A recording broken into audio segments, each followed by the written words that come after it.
When did you first see the Dead? First saw the Dead in 1972 in the summer when I moved to Berkeley for the summer. I thought I was moving there for keeps. My parents were right. They knew I'd be back. But that was the first time. And, you know, I'd been hearing about them for years, and I just didn't quite get it. I enjoyed the show, and it was clearly to me a group of people that had inside information that I wasn't privy to. And I was very curious about what it would take for me to finally get it, you know, and turn the key. I was actually more excited during the 70s about the solo work that was going on, Jerry Garcia and Bob Weir, because I got to do solo shows with them. And I tend to be drawn towards the people that I book. So since I couldn't book a Grateful Dead show, I learned more about Bobby and Jerry as solo artists. And I eventually, in the late 70s, in the 70s, I booked Jerry and I booked Bobby at the very end of the 70s, but I still had no Dead. So I'd bring it up to them when we were around each other at the solo shows, because these guys are far more approachable at a solo show than they are at a Dead show, where they're under the umbrella. Hey, man, we'd love to work with you with the Dead. You know, they were all, but they didn't take care of that. They didn't have to bother with the politics and the jockeying for position that promoters have to do for top bands. You know, finally, it took me a long time. It wasn't until 87 when I finally got a Dead show here in Phoenix at Compton Terrace. And how was that show? Just fantastic. We did daytime shows. It was in December. And we did daytime shows at 2 p.m. And, well, let me back up. In 87, it was a nighttime show. In 1990, we brought them back for 2 Compton Terraces. And they did 40,000 people a day at Compton Terrace. Biggest draws ever in the history of the facility. And believe me, by then, I got it. I completely understood what was going on there. What do you think of their fan base and just the culture that this band created through the years? You know, there's really nothing like it. Joe Bonamassa today is the only one that I know of that has the direct to audience kind of experience that the Dead has always had. But with the Dead, it was people mainly, you know, as far as I know, it was mainly people on their behalf, their trusted people, their friends, that maintained the websites, and before that maintained all the correspondence with people, the ticketing. You know, I mean, most people bought their tickets directly from the Dead, from their, you know, through the mail and then over the internet later on. Yeah, but there's nobody that has that type of relationship with their band, you know, fans with the band. I've never seen anything like it. You know, you've got bands that are extremely huge and have fan clubs and so forth, but nobody ever took the hands-on approach like these guys did. And this is, you know, their comfortability and their confidence. Oh, go ahead and bring a tape deck to the show. Let you film it, record it. We don't care. And it's that kind of a philosophy that endeared them even more. They were so fan-centric. I mean, in the middle of the field next to where the sound desk is, they have a section carved out for the tapers. Bring your stuff in. It's brilliant. You know, then you got other bands, if you snap a picture of them with your cell phone, they shoot you. Right. You know. Or Alanis Morissette, we're on Backstage and her tour manager says, please don't look her in the eye when she walks by. I've had people do that.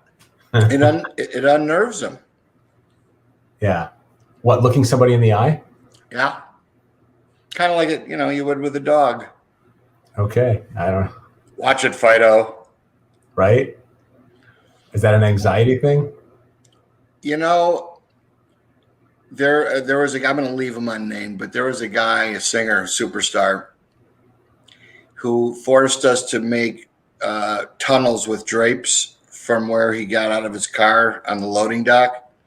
So when he got out of his car, he could walk to his dressing room in a tunnel, so nobody could see him. And That's crazy. Good thought, by the way.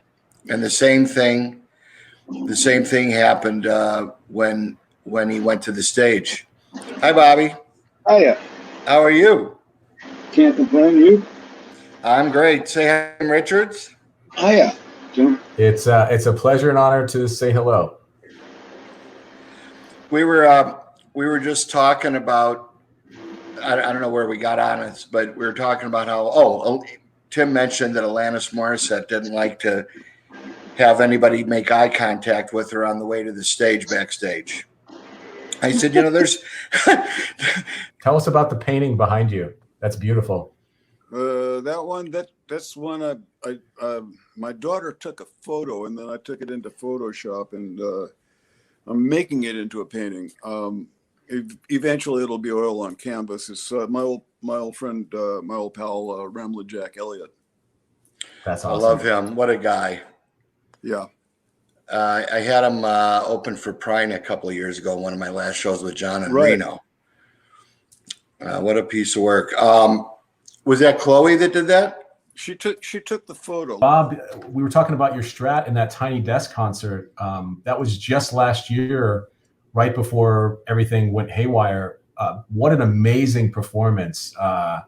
Can you tell us about that a little bit? That harpist, Michaela Davis, you guys were so good. Well, Michaela, we ran into in upstate New York, where she hails from. And she's just, you don't hear that. We ran across her. Somebody sent me a clip of her doing Down by the River. And I was most impressed. And so we got in touch, and we invited her to sit in with Wolf Bros, and things worked out. Well, that is probably now one of my favorite Tiny Desk concerts. So great job. Well, thanks. Absolutely. I'm going to ask a question from one of my good friends, Rick, who has followed you for years, for decades. And he wants to talk about the improv space and how important it is to the fans, and him feeling a connection and the fans feeling connection, kind of where time stands still, and where the moment is just present with something. And does that resonate with you? He wants to know, like, how is that? Time stands still. It goes away. You enter another realm where a timeless kind of realm. And it's fleeting, but when you're there, you're nowhere else. You're not shackled to time. Yeah, it's a beautiful thing to hear. Well, thanks. Absolutely. Away from the music for a second. This is a psychedelic question, because there's this massive resurgence of psychedelics now, and not just from a recreational standpoint, but from a mental health standpoint, microdosing, all of these things that are being evaluated and being studied now. How do you feel about all that? Good question. A good friend of mine, a guy named Paul Stamets, is something of an authority on mushrooms in particular.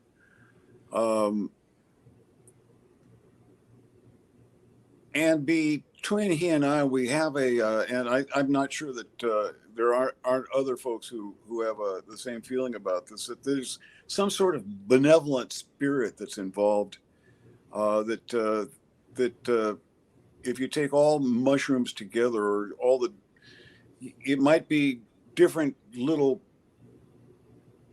facets of that overall benevolent spirit that each different kind of mushroom. But if you lump them all together, there's some sort of benevolent spirit that kind of has a fondness or a fond regard for humanity, and wants to help us through our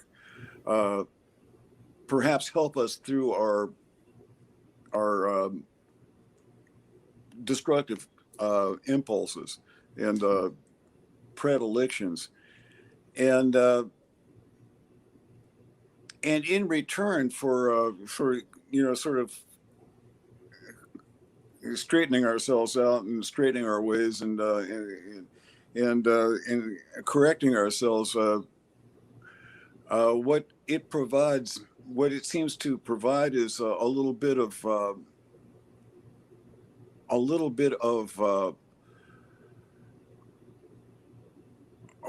help in finding your footsteps, if you will. Yeah. And mostly in his regards, finding the right path and not being destructive and that kind of a thing. And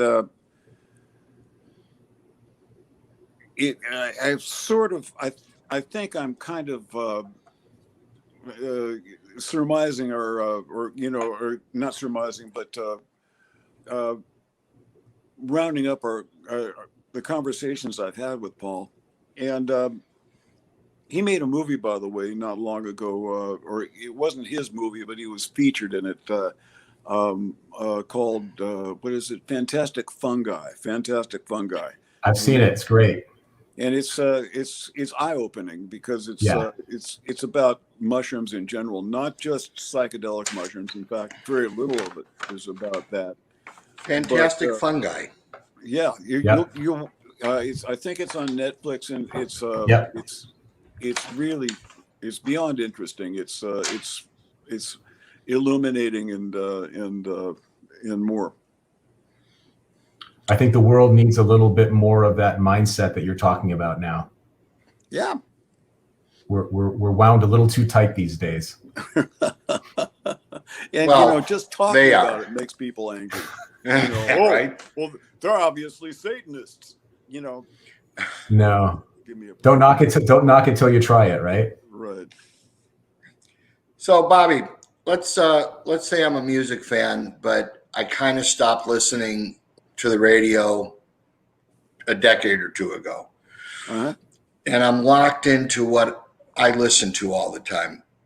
So do you have any suggestions of stuff that in 2021 I should be listening to? I mean, in the last month or two, have you heard anything new that you've played over again for somebody else, maybe even somebody younger than you, like Chloe?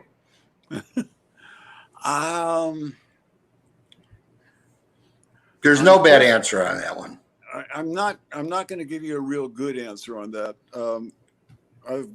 I just hooked up a few months back. I just hooked up a turntable, and I'm rediscovering vinyl, which is an entirely different learning experience. It's so fun. And I can explain, by the way, the difference between vinyl or basically any kind of analog music and digital music. Digital music is tiring to your brain. Yeah. It makes your brain tired to listen to it, so you can't really enjoy it as much. And analog music just doesn't do that. So you can listen much longer to analog music and get much deeper into it. Your brain kind of is standoffish about digital music. Now, digital music will get better once we abandon the digital audio standards that were set back in the late 70s or mid to late 70s.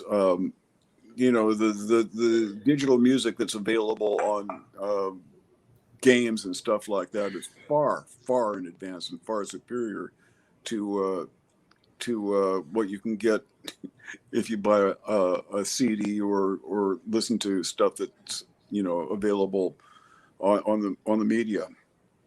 And but that all can and will change, and I hope to see that happen soon, because since CDs came on and digital music came on and took over, sort of relegated vinyl discs and tapes and stuff like that to the dustbin of history, music has taken a back step in terms of cultural prominence.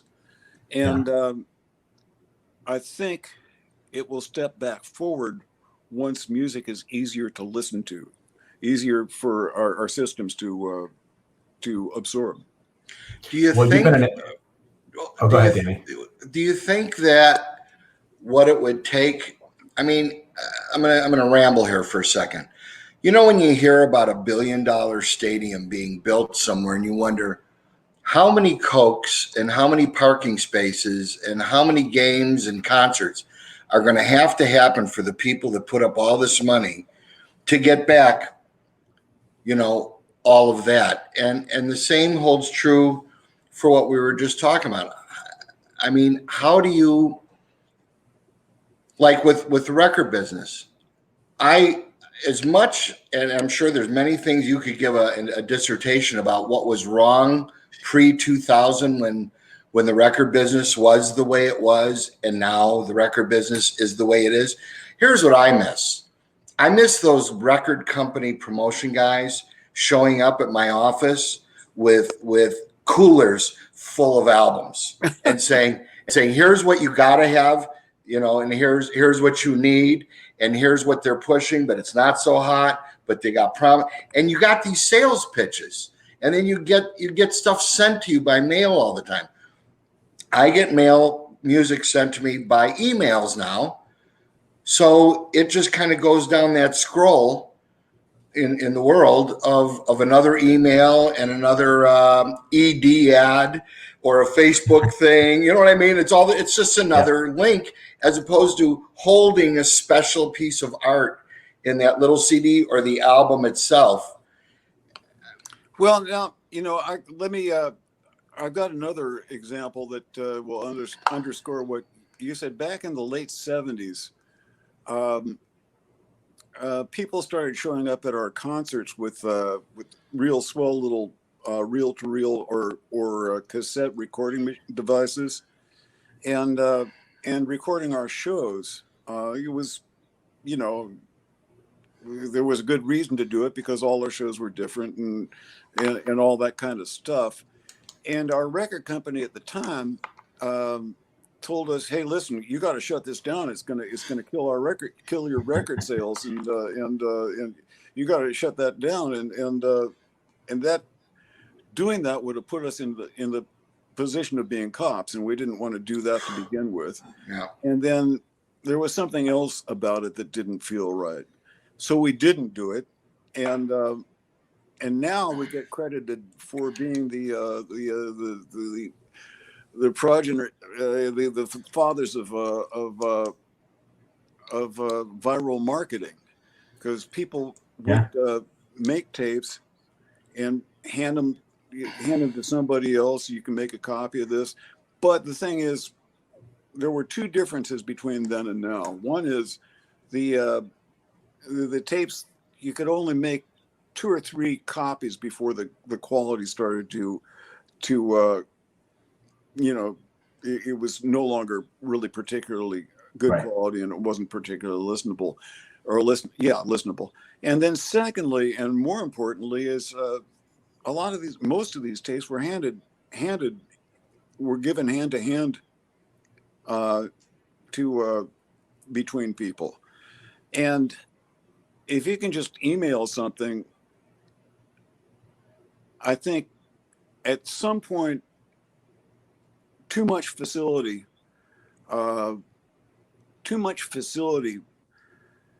makes it so that it doesn't mean as much to you. You know, if you're playing a vinyl disc and it gets to the end, you have to get up, go flip the record. And there's a little bit of ceremony involved there. There's a little bit of attention and care and all that kind of stuff that you have to put to it. And so you're investing a little of yourself in the listening experience. And if it's all just so easy, and you can just go alphabetically through, or oh no, put it on shuffle, and just play Oh, the artificial intelligence seems to have you nailed in here. Yeah, they know what you like. You're not investing yourself in it, and you get what you pay for. Yeah, yeah. Well, you've explained it so well, Danny. You too.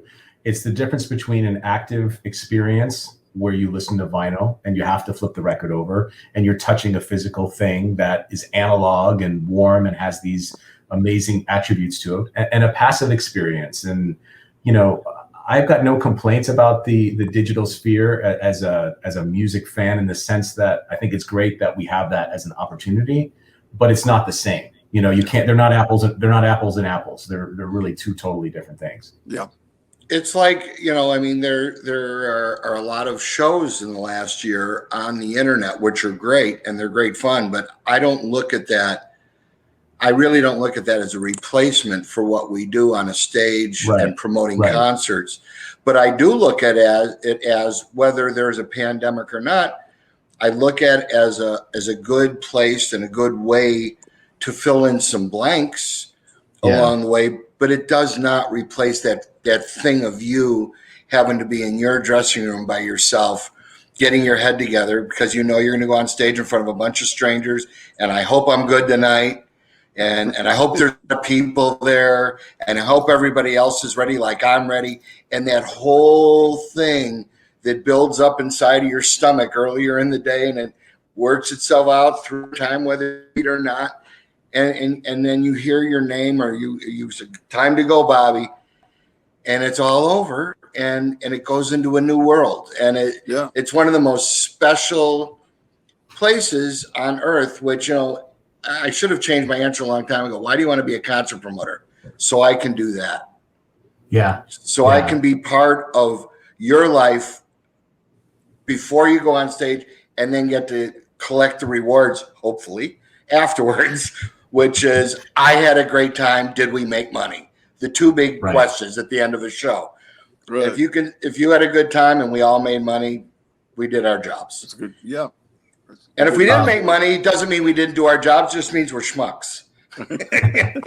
Hey, Bob, to that point, you've done some pretty cool stuff with TRI in the midst of the pandemic. How did that come about? Well, I built TRI a number of years ago for the purpose of doing exactly what we're doing now. But back then, people just wouldn't pay for music over the internet because they hey, I get everything else for free on the internet. I want. Well, a lot of expense and effort goes into making these shows happen, and we put in a couple of years and just couldn't make it pan out. Now people are starting to get the drift of, well, first off, if I want music, I'm going to have to go here now, and it's a lot. It's a fair bit cheaper than driving to a venue and catching an act, and I get to sit on my couch and my refrigerator's right over there, and all that kind of stuff. And it's a new medium.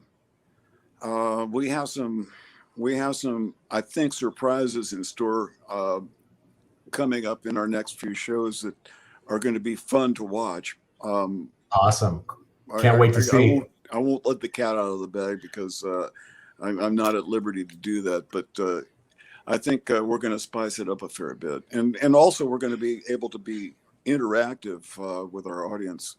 And, I wanted to ask you about that. What's it like? You have the monitors up and you're able to see people. Does that sort of break down the wall a little bit when you're performing and you can see faces virtually? It helps a lot, but so far we haven't had them in real time with us, but we're cracking that nut, and to the point where we're going to be able, I think, to interact with a few of them. That's great. Yeah, that's great. I think that'll be fun. That takes it up a notch. Yeah. And it makes sense. I mean, the bottom line, I think, about concerts, which we're all involved with on a day-to-day basis. There's nothing like I almost said a Dead show. There's nothing like going to a show that's going to be a one-time opportunity to visit with that act. Who you meet at the show, how it goes, it makes such a difference. And then from where I started in the late 60s, early 70s, in being just before I was actually in the business, it was so important for me then, when we didn't have the internet, to know where to go, like a record store or a good recommendation from the record store guy that you trusted. I mean, that's the only way we found out about music, other than hearing it on the radio, when there were people on the radio that were allowed to have ears. I don't want to say that people who are on the radio now don't have ears, but for most part, it's a job that you have to fulfill a certain way, which angers musicians and promoters all the time, because there's so much good music out there that is not reaching the public. Yeah, it's scary how many great. I mean, it's like, shouldn't there be an automatic airplay thing for somebody who sells 3,000 tickets or 2,000 tickets, much less 10,000 tickets? Think of all that. You know, it's incredible, because anytime you have a group coming to town that can get people off their butts and out of their easy chairs and out of their refrigerators, where they have their beer and they got their drawers upstairs and everything's available to them, they don't have to spend money to leave the house. There has to be a way to overcome that again. And I don't know if it's looking to get, the record company rebuilt again, the record company system built. I don't know if that's even possible. But in this day of conscience that we're in now, and finally, a lot of young people have joined it. I mean, because during previous decades, it didn't seem like the kids really were as concerned as they are now. They seem more into it now than since we were young. And I'm glad to see that, but you have to handle that in a great way. And one of them is quit stealing everybody's music. Pay for it. I mean, it was the worst thing that happened when that Napster was allowed to get on the air, and all the barn doors that flew open after that, because it turned the onus on the bands and their personal lives to tour sometimes more than they want to, because there's no income anywhere else. You make a great record, people find out about you on the great record, and you don't get to make a dime off the great record. But if you want to go schlep for about 6 months out on the road, you can get it across. Well, making a record takes a little doing, and if it's not worth it, it's not worth it. And so the people who say, "Oh, music should be free, man," it's not free to the musicians. It takes no, I mean, you still gotta pay your rent just like everybody else. Well, you have to put in hours writing, you have to put in hours woodshedding, you have to do all that kind of stuff. All that stuff is your capital, and you're putting that into making a record, and then it should be free. That's the Marxist ideal was from each according to his ability to each according to his need. Now, what you do is you take the Marxist standard there, and you cut that in half and just say from each according to his ability. It's not a complete system. Yeah. And I mean, even if you're promoting communism, it doesn't work. Right. So, it wasn't thought through. It simply wasn't thought through. No, it just happened, and the end result was really destructive for an entire an entire group of people, an entire culture of people. There were some years back, for a couple of decades, where music just kind of faded back into the woodwork. It was not really culturally prominent at all, and on account of that, the best and the brightest went to tech or finance or elsewhere. Guys who had probably good music ability and good artistic sense, but there was no way to maximize their potential going into music, so they went elsewhere. So there were some years adrift culturally, that that our culture, Western culture in general, has gone through on account of sorting out all this stuff that the digital era, all these new considerations that the digital era brought. I think it's starting to sort itself out now. And one of the things that I see is that young people seem to be a bit more attuned to what's going on, and they seem to grasp the fact that in order to get something of value, and good music is something of value, you know, you have to cough up a little bit, and it's worth it to them. And and they're starting to see that, and they're leading that charge. It's great. It's inspiring, isn't it? It's going to be their medium. There's going to be their media that they're going to shape, and we're just sort of hanging on and seeing where that's all going to go. But it's younger people who are shaping this, and that's great. I think that the best and the brightest of them will probably step forward and come up with. Here's hoping, you know, after years of wasteland, a better working system. Yeah. I really hope, you know, that, I mean, that endorsement should come from the younger community, where it's like paying $10 or $15 for this hour of work that this guy's willing to share with us. It's a bargain. Going to a concert for $50 or $100 even, to feel that entity that this author or these players and these guys that have come together in such a way, bring this musicalness on stage for an hour or two. What it takes to get there is absolutely fantastic, and it costs money to do that.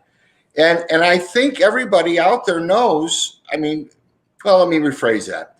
As a promoter, my job is to get people in and out of the facility without thinking about anything bad. I want you to be happy on the way in. I want you to be happy when you see the show. And I want you to be happy when you leave and say, that was the best damn thing I've ever done, and I'm going to do it again. And to get there, it relies on a lot of things. And part of it, I think, is the economy of music, where I've never seen a business, one of the biggest businesses in the world, the entertainment business, especially music. I've never seen anything take a black eye the way we did, or I should say, as you did as artists, where it kind of, I think, stymied the creative process a little bit, knowing that you're making new music. I mean, forget about whether or not people are buying it. How are they going to hear it? I mean, it's just changed so drastically. And I thought it was already kind of tired before that anyway. You know, well, as far as creativity goes, not as far as the commercialism. There are some bright folks involved in the music field, in the arts in general, in the music field in specific. And this last year off, bright people don't tend to be inactive. They stay busy. And God knows I have. You know, this has been the busiest year of my life, and we're doing, and people are going to come up with stuff, and bright people are going to come up with cool stuff.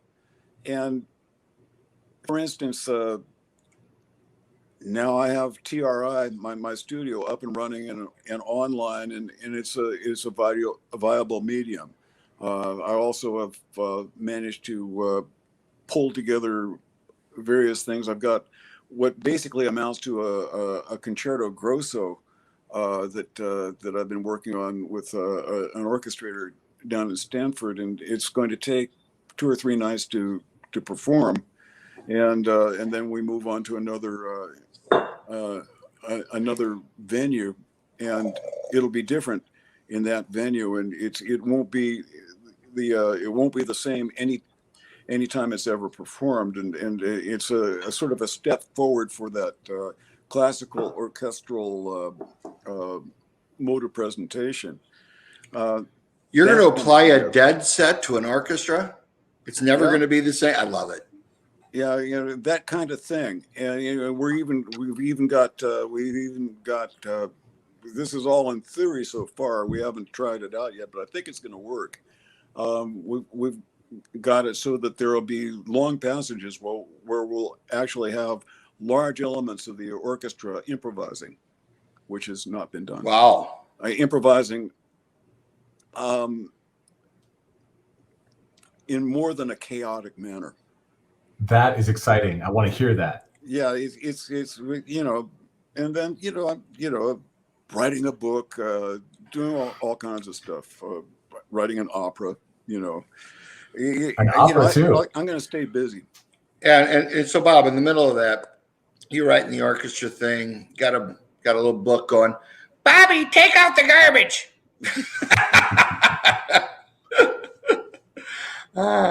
The chores at home never stop, right? We're back down to earth. I was reading some articles on you recently, and not spying or anything, but it's always fun to catch up with friends on what people are writing about them. And there was one article I saw where you talked about getting visited in your sleep by your friends, and I have that happen a lot too. And one of the things that you talked about was about how music will come to you in your sleep. So do you wake up and write something down, or does it wait for you till the morning? No, it's gone by morning. You have to. So you gotta get up and do it right there, right? I gotta, say something to, fortunately, technology, servant of man, steps in and says, here's your iPhone, pick it up, hit record, and put that down, and now you can go back to sleep. All right. So not to get technical, but say prior to 1987 or 8, what happens if that happens in the middle of the night? You can't talk into an iPhone. Do you get up and learn the song right there? Yeah. And of those things, I mean, I'm not trying to put you on the spot, but I'm really curious. All right, how about this? What was the most off chance that you can think of? I don't want you to think too hard on it because it's just a question. What came to you, like as a nuance or a hint or something fun that just went where you went the bing, bing, bing, boom, song? Does that ever happen? Oh, yeah. On occasion. I wrote a song way back when called Josephine. The words, the music, everything arrived all at once, all at the same time. I think it's one of my better songs. It's not real famous, and it was never part of the Grateful Dead canon, but it was. I wrote, I guess, for Bobby and the Midnights, I think, way back when. But like I say, it all arrived at once. Another one that arrived pretty much all at once. I was working with John Barlow at the time, and we just sat in his kitchen, and actually in his mom's kitchen, and in our skivvies, and wrote this. What was it? It's called "Let It Grow." The second part of what I ended up calling the Weather Report Suite. Go ahead, Danny. No, it's okay. Leslie just walked in. She wants to say hello real quick. Say hi, Les. Hi, everybody. Hi, Leslie. Good to see you. She just came in with some supplies, Bobby, a bottle of Maker's Mark and Absolute Vodka. A drunkard's dream, if I ever did see one. Right. I just watched The Last Waltz again the other night. What a show that was. Yeah. Hey, Bob, do you mind talking a little bit about your spiritual beliefs and, have they evolved through the years?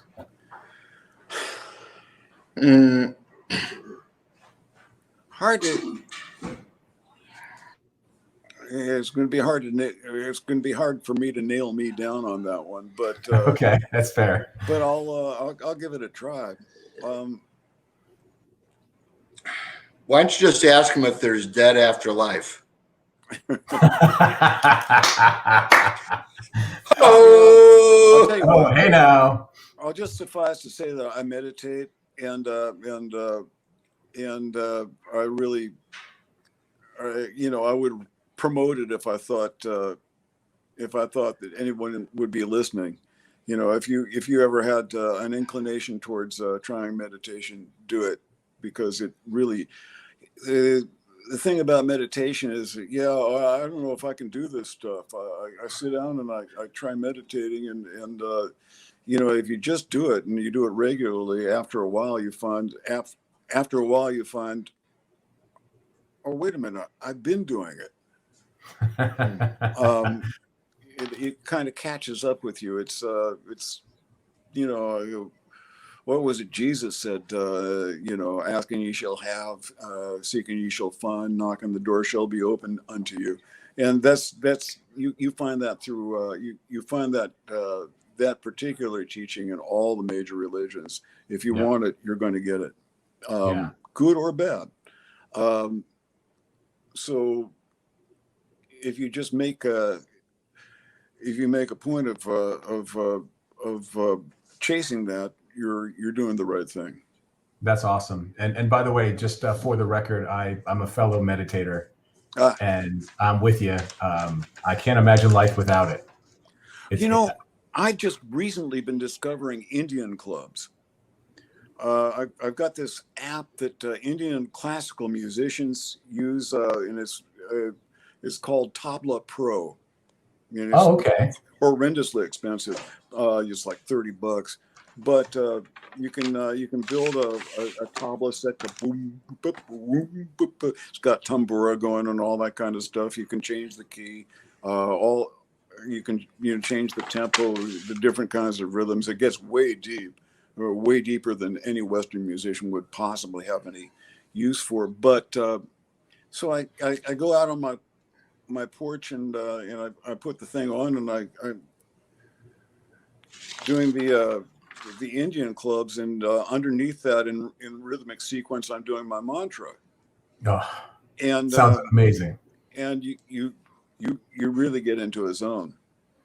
Yeah, they talk about meditation, right? Yeah. Tablas are such a beautiful instrument when they're played well. I'm gonna check that out. Tabla Pro, and it's an app. Yeah. I'm learning so much on this call. So, Bobby, I never asked you, what was, now I found out something, life-changing for you during that movie, the other one. Uh-huh. What was it like for you after, all these years? You've always stood stage front, center, left, right. Well, left usually. No, right.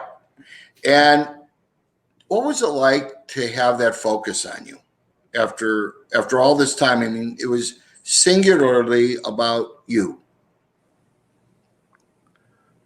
Boy, and was it weird? That the fact that that I have I'm shy. I'm inherently shy, and so I have enormous stage fright, to the point where when I walk on stage, I'm shaking. I can,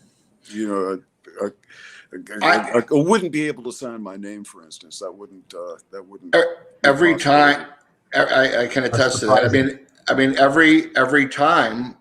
It's like, it seems like for you, it's the first time that you're going out there, which is the most fresh, greatest, honest approach as a singer and player that you can give to an audience, as opposed to walking through the motions and, phoning it in, which I've never seen you phone one in. And how do you phone one in when the set list is never the same? Right. From night, and then I would say 90% of the groups that we do shows with, same set for the same tour the whole night, and it's all Pro Tools and very lights and bing, bing, bing. If somebody goes away from the script, you're dead. But that's why partly why the Dead shows and your shows have been so cool for all these years. I'll stop short of mystical, but it's so different than what everybody else does on a show-to-show basis. It has great merit, and it's one of the reasons that you guys are so endeared with your audience. You do it the way they would do it if they could think about it. Well, you know, if everything's predestined and preordained and everything's down pat and all that kind of stuff, you've removed the element of adventure from what you're doing, and with that element of adventure goes any possibility of great discovery. I mean, there's no possibility there. Right. So you once again you get what you pay for. I would last, I don't know, 2 weeks maybe doing the same show. Then you wouldn't. I don't know that you would get through a show. Bob, do you go back? I'm sorry, I was going to ask real quick. Bob, do you go back and actually listen to? I mean, because obviously no show is ever the same. Do you ever go back and listen to shows? And occasionally, I listen to old shows, but I mean, we have vast library of them. Like, the only time I really ever go back and listen to them is if I'm trying to teach something to somebody else, because otherwise, you know, I kind of heard it. I kind of know what it was, what it was all about. I have my recollection of how it all went, and much more important to me is where I'm going with it all. And so so rather than sit and listen to what I used to do, I'd rather just sit and woodshed. One of the greatest woodshedding moments I've ever had was during those years prior to you settling on the Dead and Company thing, and talking to you about all the other ideas and dreams and fantasies and possibilities that you were considering in terms of what you were going to incorporate. I don't know, 6, 7 years ago, 8 years ago, into a new kind of a Dead show before you and John Mayer got together with the rest of the band. And I still think that that's churning around somewhere in the back of your mind, that not that you got sidetracked with the Dead and Company, because I think this has turned out better than you could have ever imagined. I mean, you have the most ultimate musical freedom to do anything you want within and without that structure, which you always had. And it's very, the Wolf Brothers thing is your current project, along with Dead and Company, whenever they can return to touring and performing together.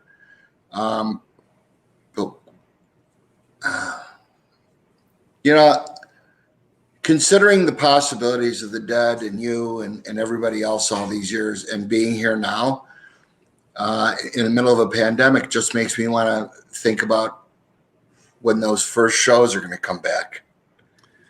They're going to be magic. I can't anticipate them highly enough, but they'll happen when they happen. Yeah. Well, I think it's got to happen when people can come back and do it the normal way. This thing with bicycle rack for pods, separating people in little pens, it's like I'd be afraid of getting executed or something. It's weird. What else do I have here? I have a couple other good ones. Somebody wrote and asked me, did you guys ever think about just settling into Vegas and doing a residency? And how much would it cost? I'm asking. You're asking for a friend, right? No, I'm asking for a friend, Bob. I'll pack that under my pillow. I haven't put much thought. If somebody floats the idea past me, and I give it fleeting thought, and then something else comes up, and I'll have to try to pack that one under my pillow.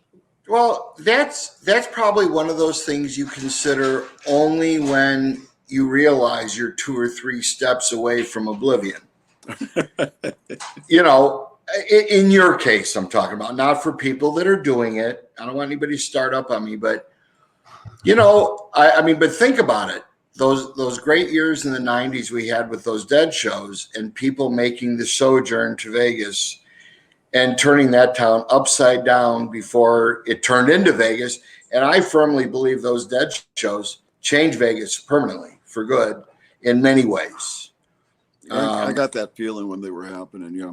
The first year in 1991, we did 2 shows. Santana was support, and 40,000 people a day showed up. No numbers like that ever existed in Vegas for anything prior to that. And then to sell out those shows, and then the next 4 years in a row, 3 days, we could have done probably 2 or 3 weekends per year, because I mean they were automatic, and it wasn't. It was the combination of things. It was the Dead, it was Las Vegas, and now it was like the Utes were taking over Las Vegas. You know what I mean?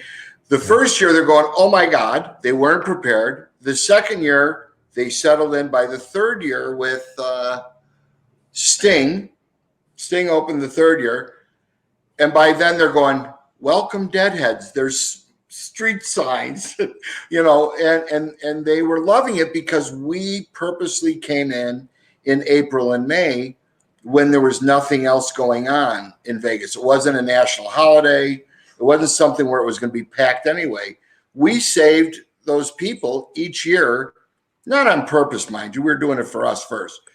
But the side perk of that was they had a Memorial Day weekend or Labor Day or whatever their big weekends one more time. And in retrospect, you know, it's like it would have been unheard of. I wish we would have said it though. It's like, well, why go book something else? Let's stay in the neighborhood and come back and do it next weekend like our own Coachella. And we could have done it. It was just that magical. It was like an automatic for everybody. You need big numbers for those Vegas events because, well, for instance, I remember one of the first Vegas events we did, sort of sneaking through they put us up in one of the casino hotels, and I had to sort of sneak through the casino because you can't go to your room without going through the casino in those hotels. They're smart people. But you know, so I sort of had to dress up in a hoodie and all that kind of stuff. And I remember walking past, you know, there was a gaggle like 15, 18 hippies all gathered around one guy who was playing the nickel slot machine, and they were cheering him on. And you know, so you really have to scale it up to make it financially worthwhile for that town to have us in there. Right. So you just you need lots and lots of numbers, and but it seemed to work. You know, an older crowd. You know, when people were going to see Elvis in when he was playing the casinos, his audience was they were in their 40s at that point. They all had some nickels in their jeans, and they hit the tables and all that kind of stuff. So it made good economic sense for the entertainment folks to bring or for the hospitality folks to bring in Elvis. They usually go for older acts in Vegas, and we're an older act, but a lot of our crowd is not as old. Well, and you know, when we were doing these, now those shows were 25 to 30 years ago. 25 to 30 years ago, we were kind of in the in-between set. Right, yeah. You know, and we were also in the cultural set of being between our parents and the future in terms of entertainment. But, you know, so during the 80s, we did a whole lot of shows in the Aladdin and the Thomas and Mack Center prior to the MGM and Mandalay being built and before the Dead shows. I mean, the Dead shows from 91 to 95 were every bit as important as to the growth of Vegas as an iconic city. You know, whenever you have that amount of people flooding to a town for one purpose, You know, the first year everybody kind of missed. The second year we added one more show and did a Friday, Saturday, Sunday, 2:00 in the afternoon shows. And who was the second year? Steve Miller opened the show, who had a link to the Dead through San Francisco, but by comparison to the Dead was a commercial top 40 act, but he was still Steve Miller. But it brought a whole new group of people to, you know, along with it. And then we get to the show, no offense to Steve, no one cared. No offense to Steve. He did great shows. The people loved him. But by the time they got there, here's what I'm getting to. It was a bonus. You know, it's like, well, come in at 2:00. Remember 2:00 shows. I love daytime shows. 2:00 show, Steve Miller's on he was on for an hour, 75 minutes. He killed them. Every night he killed them. And the next year was Sting. And then it was Traffic, which I loved immensely. And then Dave Matthews, who we finally, after 5 years, we got a taste of somebody older than 90 to open the show. But those were culturally significant concerts that I truly believe had a great deal of impact on how Vegas changed in terms of the rest of the world looking at it. I mean, where else are you going to come and have this playground with the music and the gambling and the fun? Right. And it worked out. Just prior to that, in the 1980s, it was like pulling teeth to get people to come to the Aladdin Theater. You played the Aladdin before. Right. You know, which was a really nice hall. But it wasn't, the city itself wasn't big enough at the time to draw enough people to make things worthwhile. You add the rest of the world coming to a show, you get 40,000 a night. And it's really incredible. I mean, that was magic. That was magic. You guys were talking about the Deadheads, and Bob, you guys created a culture that was unlike anything else that ever existed in the music business beforehand, and probably since then. At what stage in the band's evolution were you guys aware that, oh my God, we've actually created this thing? Where, you know, it's amazing what you guys have done. Well, it happened so slowly and so incrementally that by the time we were in the middle of it, we finally realized we were in the middle of it. I got it. It's so true. I mean, I would look at those box office reports way back, which were, you know, $6 and $8 and $10 ticket prices. But you would see the numbers sold out. So, and that was the going rate at the time.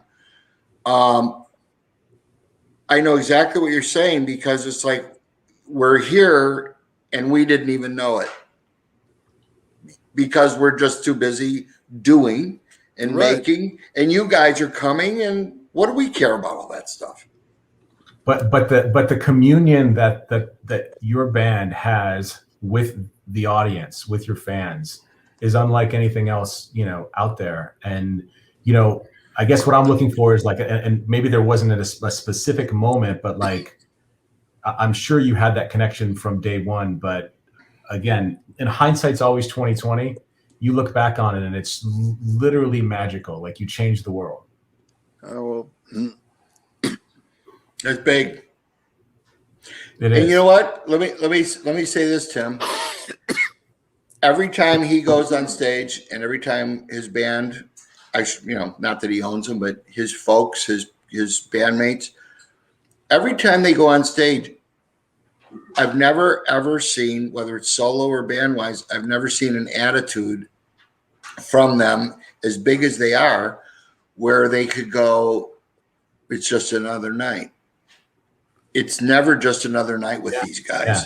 Well, it's not engineered to be that way. It's and that's why the audience is still there. The audience would sniff it out like a burglar. Yeah. If they had a chance, if they ever thought these guys were doing it for dough or just phoning it in because they could, they would turn their backs on them faster than anything, because they're an articulate, intelligent audience. They're not stupid. and they know what they like, and it's not just about playing songs, it's about meaning it. And I've never seen Bobby sing a song that he didn't get into character and mean just the way it was as he was supposed to. And that's the way stay and be successful, and that's why fans get a chance to be involved in something bigger than them, which is the fun of this attitude that you guys have shared with us throughout the years. Bob, how does that? That's my story. Sticking to that's it. a great. Thank you, Danny. How does that strike you? We're losing Danny a little bit. You're getting a little bit jittery there, buddy. But how does that strike you? And again, just the that connection with your fans. Well, they're part of it.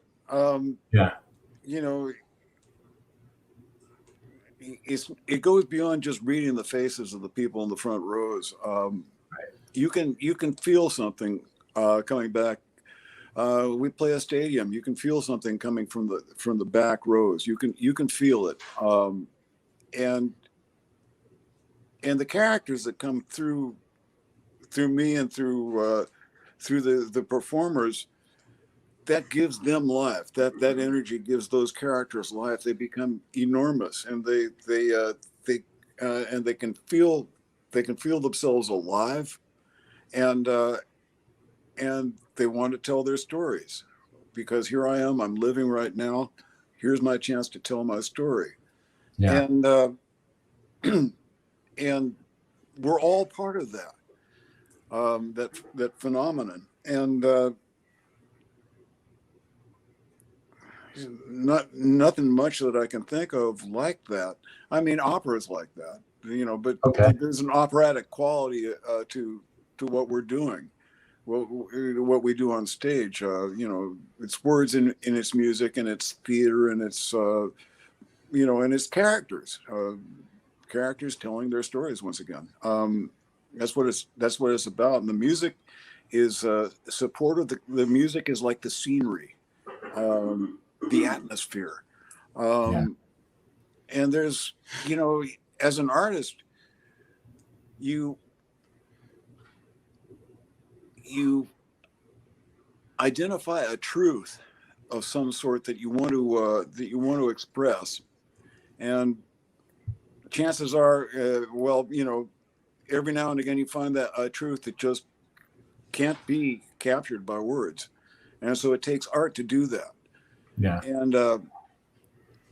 And so that's our job, is to convey these truths, and these characters come through with a truth that they want to convey, and it might be about them, it might be who they are, it might be what they see, or what they don't see, any of those things, and that's what they're there for. And those characters are brought to life by the interaction between the performers and the audience, and it's there's nothing like it. It's a beautiful thing, and go ahead, Danny. I'm just tickled when you talk like that, Bobby. It's no, I mean it's so true. It's everything you said is just spot on. Yep. And go ahead. That's what makes you Bobby. We don't want to keep you all day. If you got a couple minutes. I'm kidding. I want to be respectful. One quick question, because you're such a scientist at some level, sonically, like the way that you evaluate how music sounds. You guys were innovators with the wall of sound. When you A/B that against today's line arrays, what are your thoughts?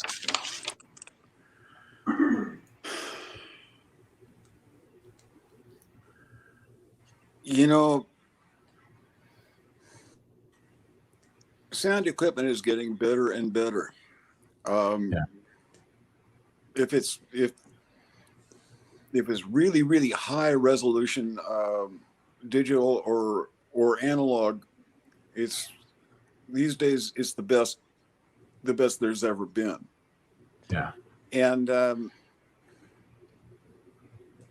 I'm just hoping the music catches up to, the cultural prominence of music catches up to the technical bed that that's been made for it. Yeah. That's awesome. And thank you for expanding on that a little bit. Danny, closing questions? I had a number of people wanting to know if you're really working out. I said yes.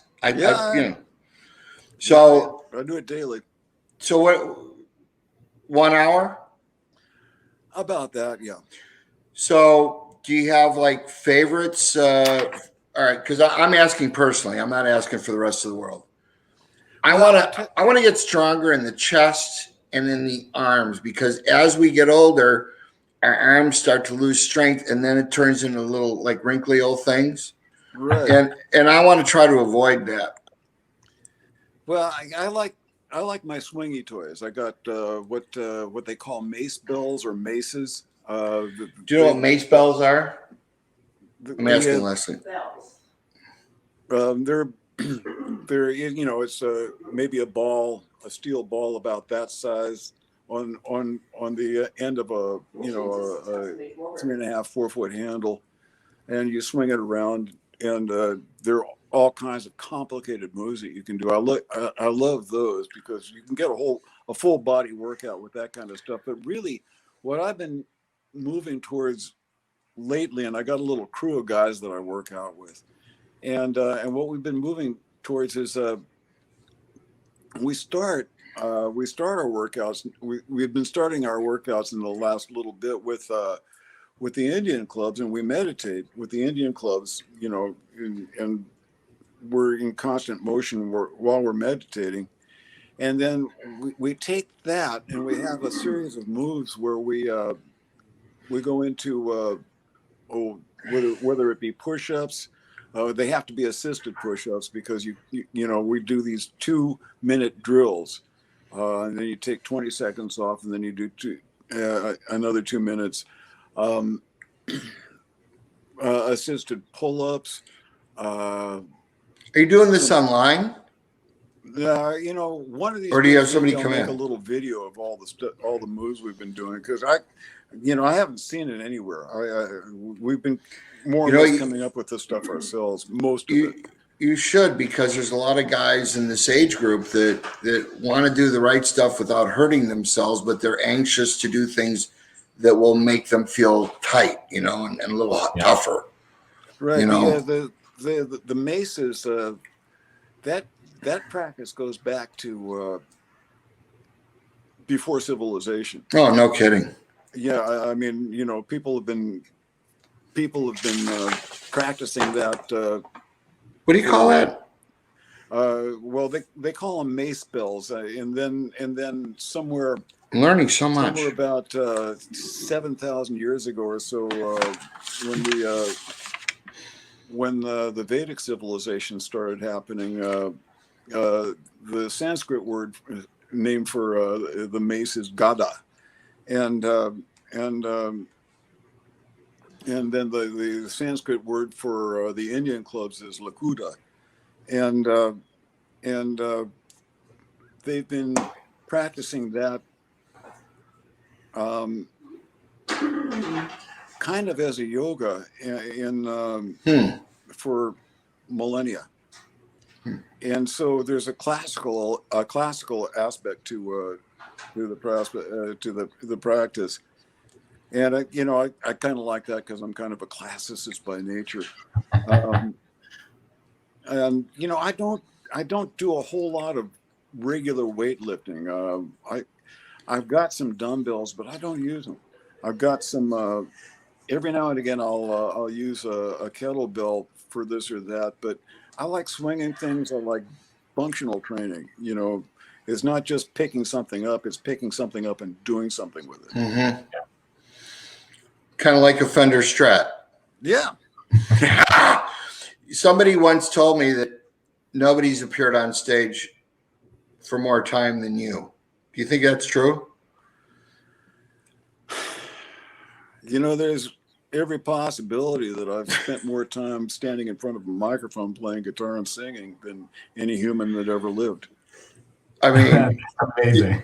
while those punks were doing 75-minute sets, you were doing 2 or 3. So, or the equivalent of. It's fun. Well, Bobby, I think we've got everything. I mean, I have the mace bells. About do it.